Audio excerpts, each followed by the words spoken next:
I remember April 24th was the day that changed my life.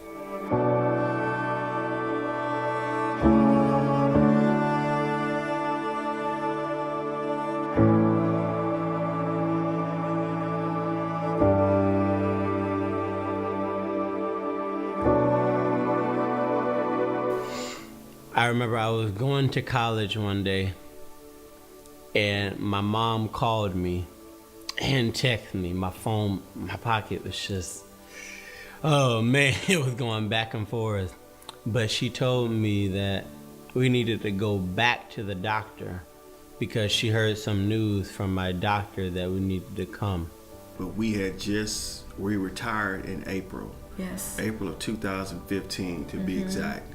And God works, like I say, I keep saying that God works in mysterious ways, because during that time, we were in the process of contemplating, trying to figure out if we were going to take those orders to Arizona, or was I going to get out?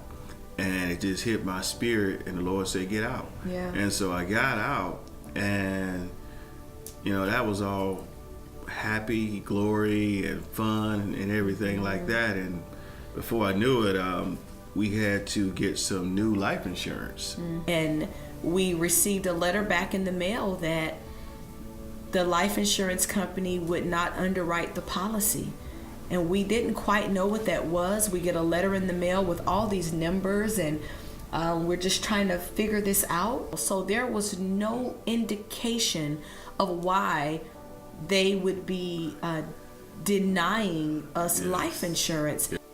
The next few days, or the next day, I go to a hospital, and I had to be in the hospital for 5 whole days because they're trying to figure out what is going on with me. And the doctor looked at me and she goes, I'm just going to rerun all the labs, and we'll discuss it when the labs come back. And I said, is there anything I should be concerned about? Is there anything that I should know? And she said it again. She goes, let's just rerun the labs and we'll discuss it then.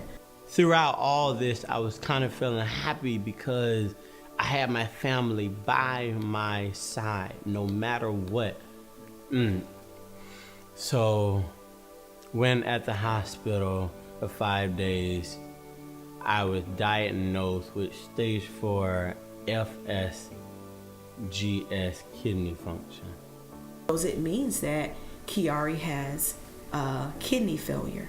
And I said, okay, well, what does that mean exactly? And again, excuse my ignorance, I just was not aware of the anatomy of the body like that. I wasn't quite sure what the severity of what she was telling me. I'm aware that the kidney is a filtering unit in the body. I'm even aware that you need it, but I can't honestly say in that moment that I knew exactly what the doctor was saying.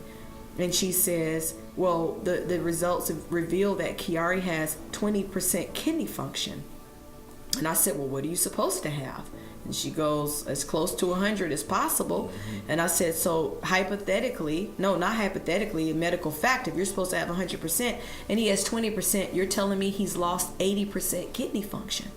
And she said, that's exactly what the results are revealing, and you need to see a nephrologist. And I said, who is a nephrologist? And a nephrologist is a kidney specialist, a doctor designed just for the kidneys. And I said, okay, well, what exactly does this mean?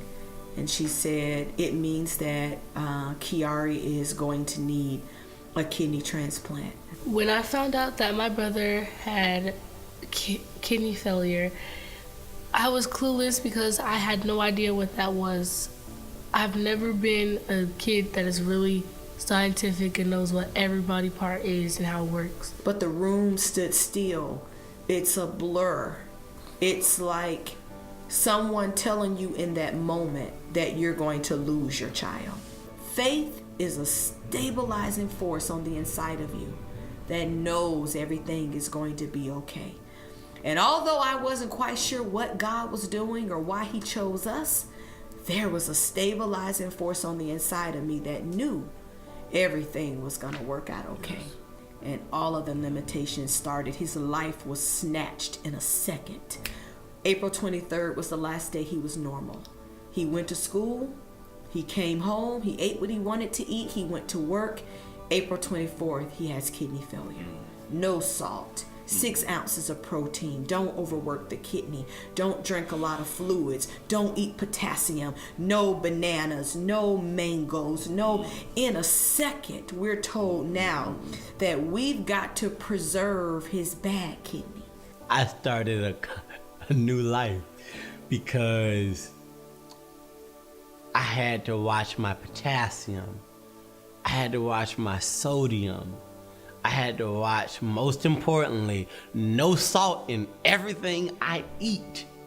My whole shopping experience have changed. I've got to think everything through. I've got to read the labels. I've got to pull the lists out that they gave me from the hospital. I gotta make sure that what's in my basket. Changed the whole dynamic of my shopping experience. So I said, Kiari, you've got to be a participant in your own healing. You got to go to the grocery store with mom now. It's not a girl duty. It now becomes a part of your life. It now becomes a lifestyle change for you. Until God heals you, you've got to be a participant in your journey. A 19-year-old at this time loved going places, loved traveling, loved Six Flags, loved Hurricane Harbor. I mean, having my sister right there, Kiari, let's go on this. We were basically a young, fun group of daredevils that really don't care and just really want to have fun. And we couldn't do those things. He's not like a normal kid. He doesn't stay home. He doesn't just look at his phone all day, play video games, and watch his TV. He's adventurous. And being adventurous is, with kidney failure, is not good because I can't really go on roller coasters. I can't really go to Hurricane Harbor because I can't get in water. So I had all these limitations. I just had faith. I just knew that one day it would come, but I didn't know when. And then we get the call that Kiari's kidney function is aggressively declining. Yes. And he is now at 6% kidney function. And then he's going to have to go on dialysis. Yes. And so dialysis it felt like a death sentence. It felt like it was the end. It's like you've been complying, you've been eating the right foods, you've been cooking what you need to cook. He's been resting, no extraneous exercises, everything we know to do. We still get the call. When he was at his 6%, I did a biopsy, in and out biopsy procedure, so that they could take some tissue from my kidney to see if I'm compatible, such as a match. And when I got that devastating news that I was not a match, I felt like a piece of me was taken out of me. It was so hurtful, and so it was just so hurtful because as a father, you want to be there for your son or your daughter, to be able to give and do for your kids, because at the end of the day,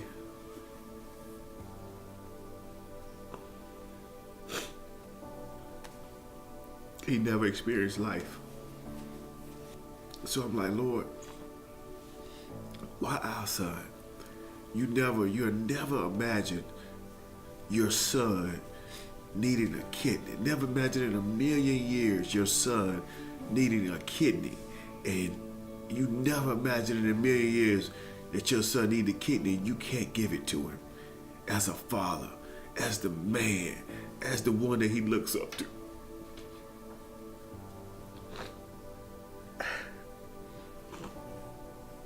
As the one that he looks up to and admires, and looks at me as a...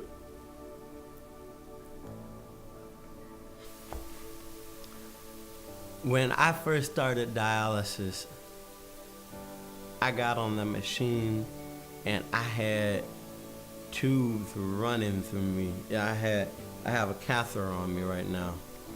And there is a red tube and there's a blue tube, and it has to go through the machine. And while looking at those tubes, I couldn't even look at it.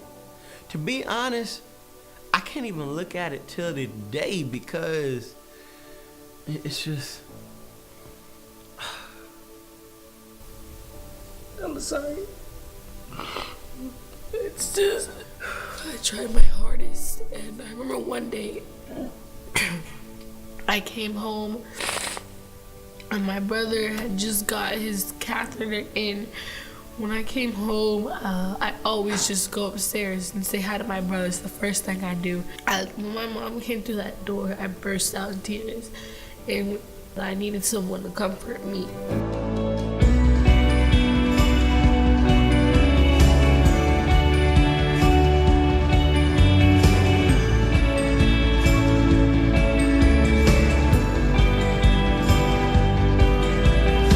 Throughout all the things that I've done, I didn't see dialysis coming.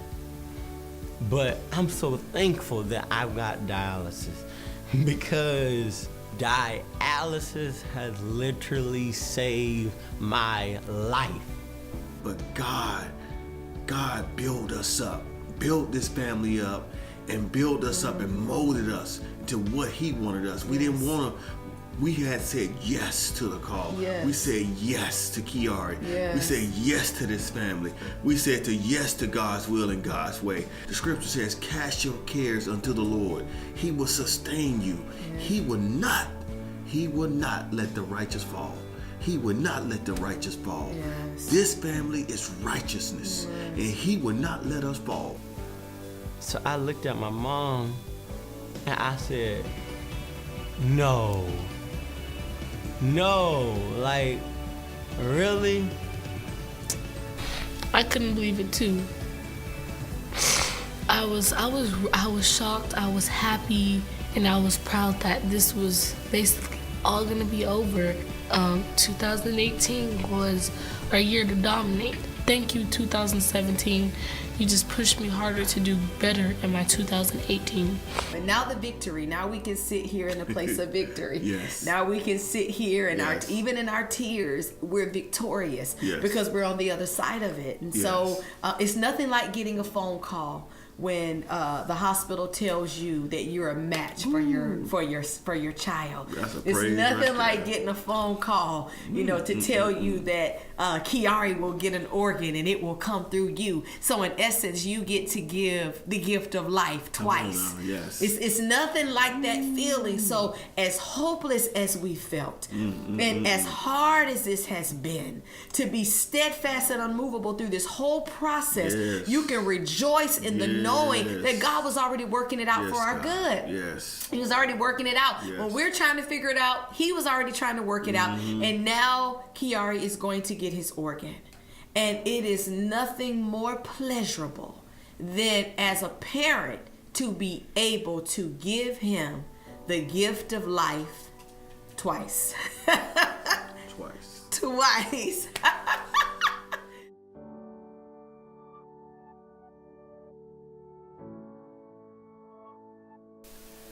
Me, Kiari Lawrence Vashon Grant. I am so thankful that I had faith.